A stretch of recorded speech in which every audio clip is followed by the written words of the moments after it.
It's Friday, December 2nd. I'm Tre'vell Anderson. And I'm Priyanka Aribindi, and this is What a Day, where we now find ourselves deep in the heart of peppermint latte season. I'm still on team hot chocolate. Can y'all stop putting candy and stuff into my hot drinks? Wait, do you like a peppermint hot chocolate, or are you just a purist?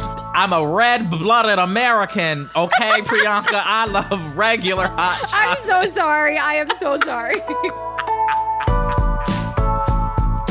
On today's show, an appeals court shut down the special master review of documents seized from Mar-a-Lago. Plus, Elon Musk is working on another business venture. This one involves putting chips into human brains. No, thank you. No, thanks. But first, an important update in the journey to getting my and maybe your student loan debt forgiven. As we know, earlier this year, President Biden announced a plan to forgive up to $20,000 for millions of people with federal student loans. But there have been a number of legal challenges to the plan, putting the whole thing in limbo.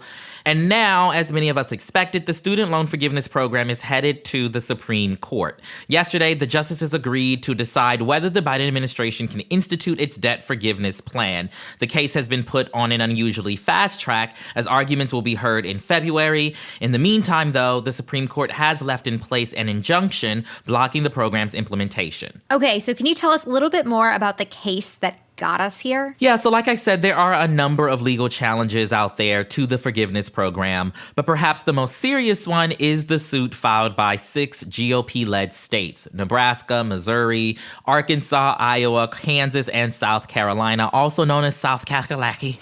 It's their case that the Supreme Court will be deciding on, in which the states say that Biden's loan forgiveness plan would deprive them of future tax revenue and that he would be overstepping his authority. The Biden administration asserts that they do have the authority to do this because of the HEROES Act of 2003, which allows the education secretary to waive regulations related to student loans during times of war or national emergency.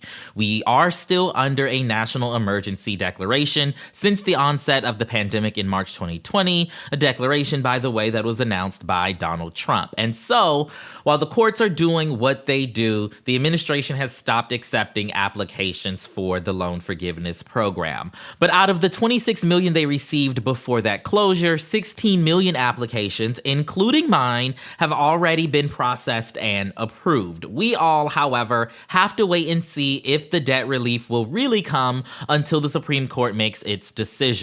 In light of this, the pause on payments for federal student loans was extended yet again until June. So theoretically, we will have some kind of final answer to this saga by then. Yeah, I hope. And I hope it's the answer that all 26 million of these people are looking for.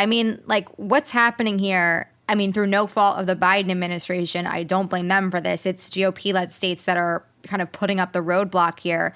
Think of the consequences of if 26 million people were told by the government that, oh, this will happen. You fill out this. If you are approved, we will forgive X amount of your loan debt.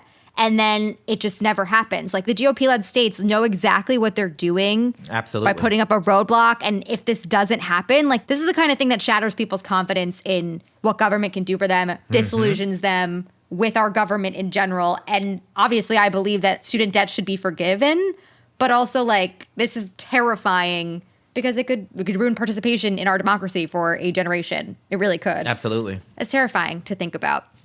But anyways, want to switch gears a little bit. Something a little lighter, but also has heavy moments in there too, I guess. But many of us, including all of us here on WAD, had some time off for the holiday last week.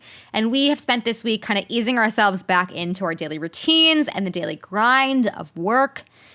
And you know how it is when you get to have, some time away from your regular work schedule. I feel like we have a little bit more of a capacity to kind of consider our routines in general, zoom out a little bit, consider what's working for us and what isn't, all of which kind of fits right in with the topics covered on Crooked's brand new podcast, Work Appropriate.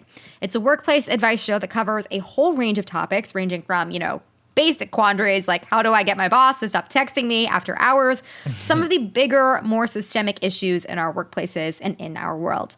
Tre'vell and I got to interview the host of Work Appropriate, Anne Helen Peterson, in Crooked's LA studio. It was a really fascinating and fun conversation that we want to share with all of you. So we started by asking her how exactly she got into the business, so to speak, of talking about work. I burnt out and then I wrote about it. So about 4 years ago, because I remember the real lead up to it was the last midterm elections, I was going just full blast. I was working for BuzzFeed News at the time, just traveling a ton, reporting a ton, working all the time, and couldn't figure out, like, oh, the midterms are over and I took a spa day, and why do I feel still so flat and like just mad at everyone all the time? And started digging into that and ended up writing this essay about how millennials became the burnout generation, which went viral. It was turned into a book. And the process of turning it into a book really gave me the space to read and think a ton about how did work get the way that it is. Yeah, you're saying so many things that I feel like we want to follow up on. Absolutely. But I'm going to stay on topic here. Someone on Twitter recently described your podcast as something like, you know, a podcast version of the late night radio host Delilah, but for people with work problems. And, you know, many of the conversations you've had on the pod are kind of taken from these listener submitted questions that they have problems, issues in their workplaces. So what are some of the things that people have been asking you about? Oh my gosh. So we have this Google form, right? That like you can just go to workappropriate.com on the Cricket site and you can just fill it out and you can be as anonymous as you want to be. And some of the stuff is just like, I have a lot of degrees. I get paid barely enough to survive. I love my work. My workplace itself is really toxic. What do I do, right? Do I quit my job? Do I quit my industry? How do I, where do we go from here? Like those sorts of things. Wow. Tackling some big questions there. All sorts. So there's so many good ones. But then also, what do you do about it? Do you find that like the answers that y'all are coming up with on the podcast, does it feel the same? Does it feel similar? Because I feel like these conversations around work, we're all talking about it, right? We're all talking about how, you know, we hate our jobs, or that like our jobs are asking too much of us but not paying us, you know, appropriately. We've been talking about quiet quitting, quote unquote, on the pod. Endlessly. Listen, quitting it's is a mess. It's a myth. I think if I like duplicated myself, then I'd just have like a chorus of people being like, quit that job. You know, sometimes that's my impulse. It's like, that shit is toxic. Get out of there. And my producer, Melody, and I have been really mindful about trying to find people who have slightly different perspectives. Or just like come to different issues from a different mindset. So like we have people who aren't white ladies like me when the question comes from someone who is a person of color. And they're like, here, this is where your options are in this situation. And that's why I love having a co-host who can really come at a question from a different identity perspective than what I would come from. Totally. I want to follow up really quickly on one of the scenarios that you were describing. And it's the scenario that so many people I know are in. It's the one where it's like you have the degrees, you spent a long time getting really good at whatever your subject area expertise is. You work for someplace that pays you way less than you should be making, like way less than you need to survive and live comfortably. Like, how do you even have advice for these people? Like, how do you come up with what to tell them? Yeah, and I think that sometimes you need a good mix of people like me who've left situations like that, you know, whether it was academia or media or whatever, and people who have tried to stay in them and reform. One problem, I think, especially with stuff like nonprofits and with media, right, is that the more that people stay in those positions at levels of pay that are below like survival, it makes those positions sustainable only for people who are partnered, only for people who have family money. And I think a lot of nonprofit employers would say like, well, this is just our budget, and wonder when they look around and they're like, oh, why is everyone that works at this organization a white woman who has a husband who makes the most income, right? And why do we have these DEI, diversity, equity, and inclusion problems? If you can look at your organization and say, maybe we need to think about how we reorganize the way that we think about pay within this organization. Maybe we need to do less so that the people who we have here can get paid a sustainable wage. Right. And those are bigger picture, harder conversations, but also when you stay there and suffer, you're sustaining the way things are. You're suffering, and like so is everybody who is in your industry and following you, everybody. Right. Well, and that's also why I think you see a lot of energy towards unionizing, not only in places like Amazon and Starbucks, but also like museum workers are unionizing en masse right now. Yeah. I just feel like we're in a moment, right, where people are reassessing their relationships to their jobs. Regular listeners of our show will also know that like the economic outlook is, you know, not looking that great. And so that might make you think differently about your relationship with your job. I'm wondering, though, if you feel like this new moment in conversation we're having about our relationship to work is going to stick. Well, this is the problem, right? Is that I think we reach this moment of like slight employee power with a strong job market.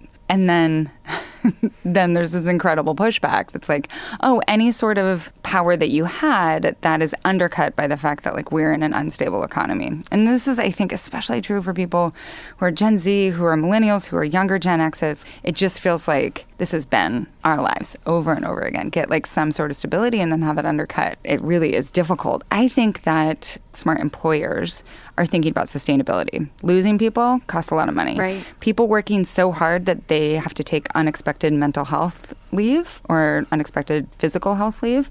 And so either you figure out how to make work more sustainable on a daily, weekly, monthly, yearly level, or you set yourself up for that sort of disruption. That was our conversation with Anne Helen Peterson. She hosts Crooked's Work Appropriate podcast, which drops new episodes every Wednesday. If you have a burning question about work that you'd like to hear her tackle, we will have a link to get you in touch in our show notes.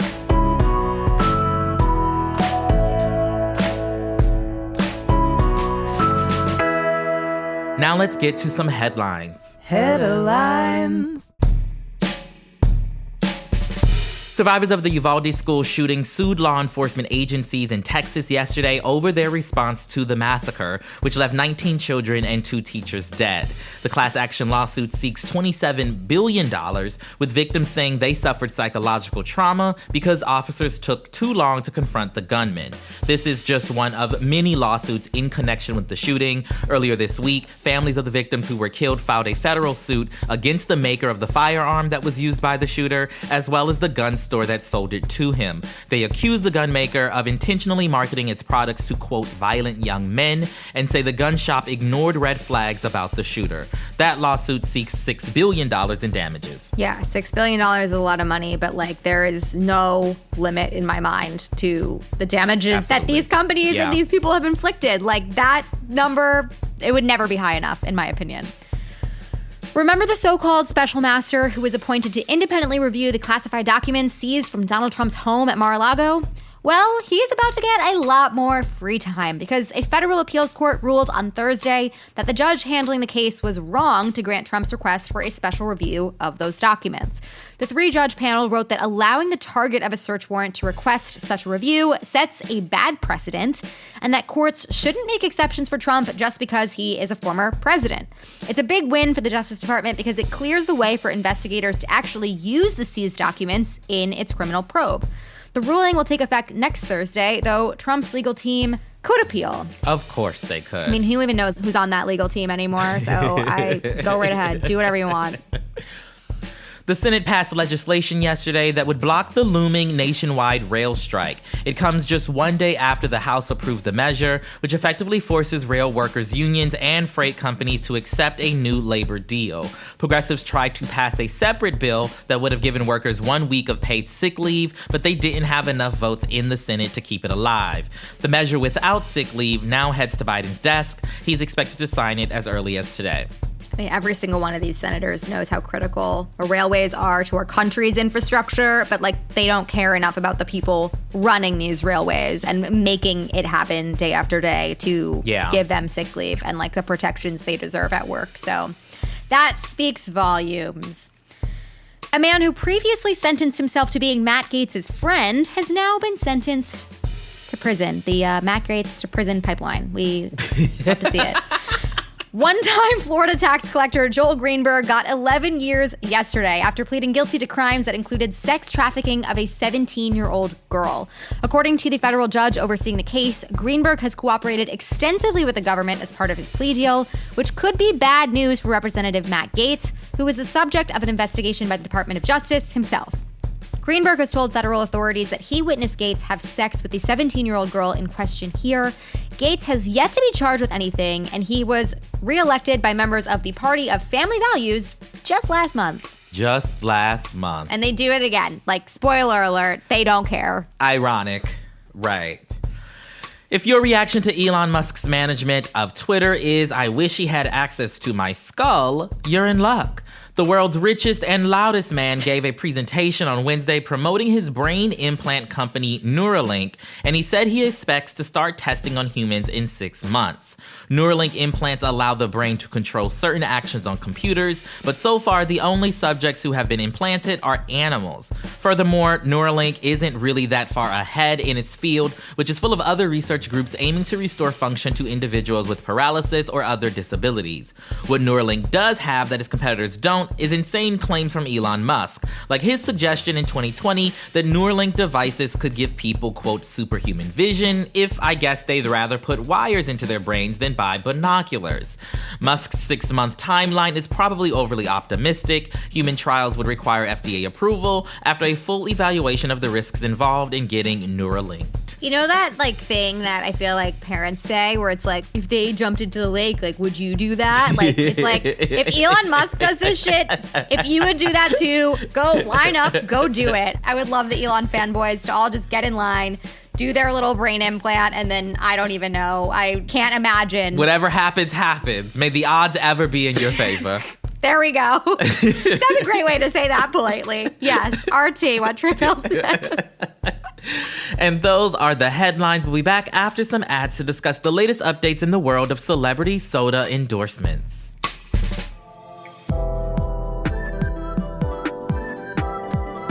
What a Day is brought to you by Aspiration. When it comes to climate action, your money is power, and with Aspiration, a new kind of change is right there in your pocket. Most big banks use customer deposits and fees to bankroll companies and special interests that profit from fossil fuels. But when you transfer to Aspiration, you're giving your hard-earned cash a cleaner, greener home with accounts and a debit card built to help your wallet and the planet. Best of all, there's no credit check, no overdraft fees, and with Aspiration, you just pay what you think is fair, even if that's $0, because money shouldn't stand in the way of doing the right thing. Make your dollars make a difference. Open an Aspiration account at aspiration.com/tree. Help save the planet with your Aspiration debit card. Open your account at aspiration.com/tree today. Aspiration.com/tree. Terms and conditions apply. Aspiration is not a bank. Deposits are FDIC insured up to $2 million per depositor. What a Day is brought to you by Sleep Me. Science tells us that the best way to achieve and maintain consistent deep sleep is by lowering your core body temperature. Sleep Me is the new home for Chili Sleep, bringing you the same great sleep that Chili Sleep offered, but under a new name. Sleep Me makes customizable, climate-controlled sleep solutions that help you improve your entire well-being. They make the Uller and Cube sleep systems, which are hydro-powered, temperature-controlled mattress toppers that fit over your existing mattress to give you your ideal sleep temperature. This really does work wonders for improving your sleep. If you struggle with sleep, please try this because it will really help. They will keep your bed at the perfect temperature for deep sleep, whether you sleep hot or cold, and these sleep systems are designed to help you fall asleep, stay asleep, and give you the confidence and energy to power through your day. Head over to sleep.me/WOD to learn more and save 25% off the purchase of any new Dock Pro, Cube, or Uller sleep system. This offer is available exclusively for What a Day listeners and only for a limited time. That's sleep, sleep.me/WOD to take advantage of our exclusive discounts and wake up refreshed every day. This episode of What a Day is brought to you by Cariuma, the sustainable sneaker worn by skaters and surfers and us. They are reimagining classic sneakers with you and the planet in mind. Cozy season is in full swing, and Cariuma is making the cool, seriously comfortable shoes that you need right now. Their best-selling Oka line is finally back in stock, and there's a reason 77,000 people were on the wait list. Choose from organic cotton canvas or ultra-soft, responsibly sourced suede, or between their classic low-top look or a padded silhouette. Don't just take our word for it. With over 20,000 five-star reviews, these comfy kicks have also won over plenty of celebrity fans, too. And for a limited time, What a Day listeners can get an exclusive 15% off your pair of Cariuma sneakers. Go to cariuma.com/whataday to get 15% off. That is cariuma.com/whataday for 15% off, only for a limited time. It's Friday, WOD Squad, and today we're doing a segment called Bad Sound. Take a listen to today's clip. Nice. Ooh, naughty. Pepsi and milk. Pilk. just one dirty soda. We're like a full cringe right now. Oh my God. Yeah, Lita, our producer, just put in the chat that the clip is so much worse without the video. Yeah, it really is. Okay, so what everyone is missing from this is that visual. It's of Lindsay Lohan in a Santa-themed outfit pouring milk into a glass of Pepsi. Then she drinks it, and there's on-screen text that reads, "Pilk and cookies." The new ad campaign borrows from what else but a trend on TikTok. The trend centers around so-called dirty sodas, which are soft drinks plus creams and flavored syrups, and were first popularized by young Mormons. Lohan is just ramping up her Hollywood comeback after over 10 years away from movies, so her choice to pause and promote dairy and Pepsi mixtures is a choice. But Priyanka, what are your thoughts here? I'm so intrigued. What do you got? I mean, I'm still reeling from that clip, to be honest with you. First thing, dirty soda, not what I thought dirty soda was. I have a very different definition. You might too. I don't know. That was just not what my understanding was. Second of all, who could drink this? Like, I'm sorry. I don't think I've had dairy milk in, I don't even want to count how many years. Who among us can even digest that? This is all disgusting and sick and wrong to me. Trevel, what are your thoughts? You know, I will confirm that I, too, had a different understanding of what a dirty soda, or a dirty Sprite, if you will, was. Yeah. And it does not involve creams and flavored syrups. Well, a flavored syrup, but like Robitussin, you know? Like, yeah, it feels like they didn't run this ad by people who knew. They didn't. They didn't have any folks of color behind the scenes, I'm sure. Nope. But what I do want to note is it kind of sounds root beer float-ish. But, like, this isn't ice cream. But disgusting. Also, it's Pepsi. No shade. I'm a Coca-Cola girl. Yeah. So if I'm going to choose any soda, it won't be Pepsi. And this ad definitely doesn't convince me to go pick up that blue can. Yeah, listen, all love to Lindsay Lohan's career resurgence. Great for her. Get that money. That's great. But what the fuck did we just listen to? I'm so confused. And that was bad sound. Make sure you drink Pilk and cookies at your own risk.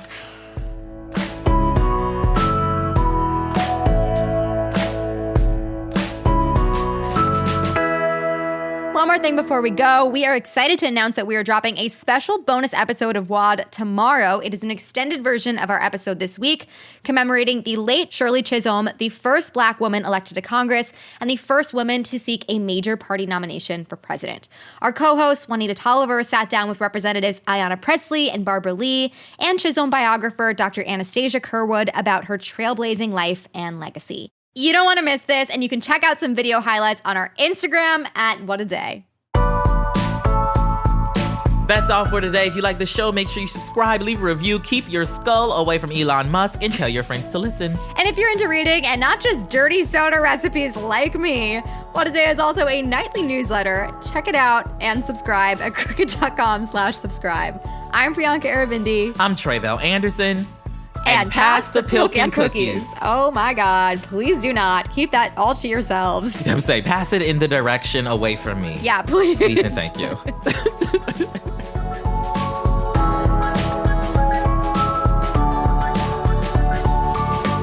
What a Day is a production of Crooked Media. It's recorded and mixed by Bill Lance. Jazzy Marine and Raven Yamamoto are our associate producers. Our head writer is John Milstein, and our executive producers are Lita Martinez, Michael Martinez, and Sandy Gerard. Production support comes from Leo Duran, Ari Schwartz, and Matt DeGroot, with additional promotional and social support from Ewa Okulate, Julia Beach, and Jordan Silver. Our theme music is by Colin Gilliard and Kashaka.